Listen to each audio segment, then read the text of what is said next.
The Bucknell University Chemical Engineering Department presents an introduction to reaction rate and equilibrium. The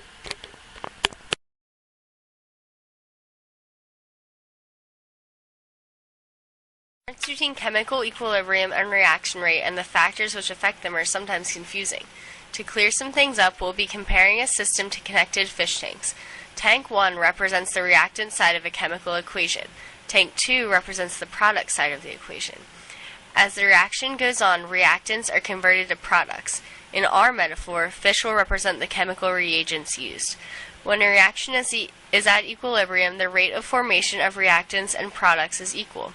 The connecting tube 1 and 2 represent the forward and reverse reaction, respectively.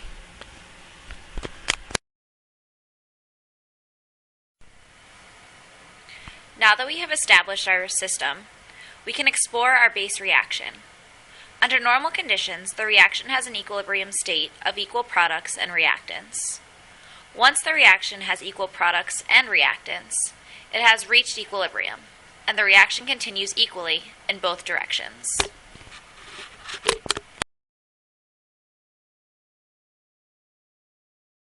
In this slide, we are going to introduce a catalyst into the system.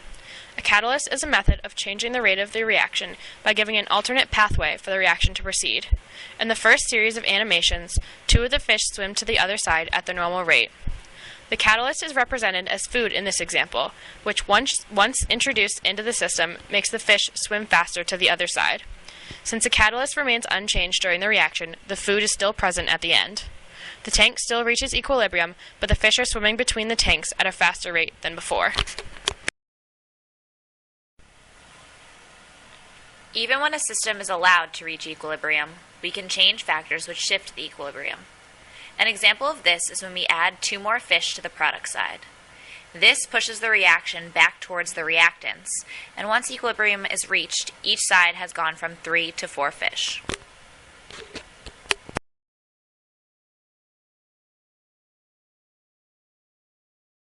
This scenario will investigate the effect of temperature on the reaction rate and chemical equilibrium, which can sometimes be a tricky one. In this scenario, the system is allowed to reach equilibrium with the same quantity of fish as our other cases. When the sun comes out, the temperature rises and the fish begin moving faster, representing an increase in the reaction rate. The rate of the forward reaction is the same as the rate of the reverse reaction. However, depending on whether the reaction is endo or exothermic, the equilibrium may also change. For a reaction that is neither significantly endo or exothermic, as shown in this scenario, the temperature will speed up the reaction but will not impact the distribution of fish in the equilibrium. For an endothermic reaction, however, it is expected that more fish will be on the product side with a temperature increase, and for an exothermic reaction, we expect more fish to be on the reactant side.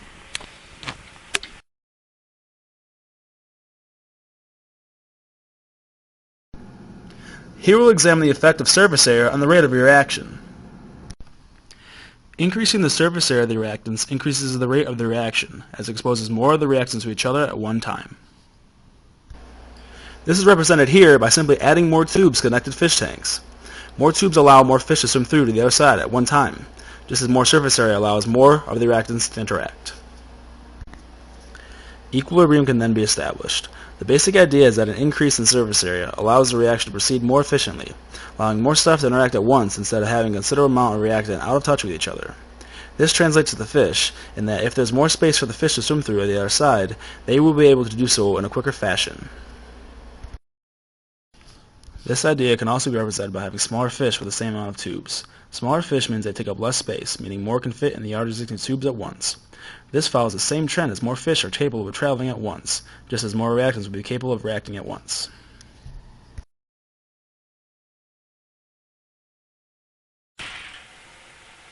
Besides surface area, the area of the fish tank or reaction vessel is also important. In this scenario, the tank on the product side is larger. When the reaction reaches equilibrium, 4 fish are on the product side, while 2 remain on the reactant side.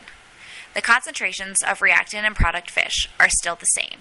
However, the amount of fish needed in each tank in order to reach equilibrium has changed.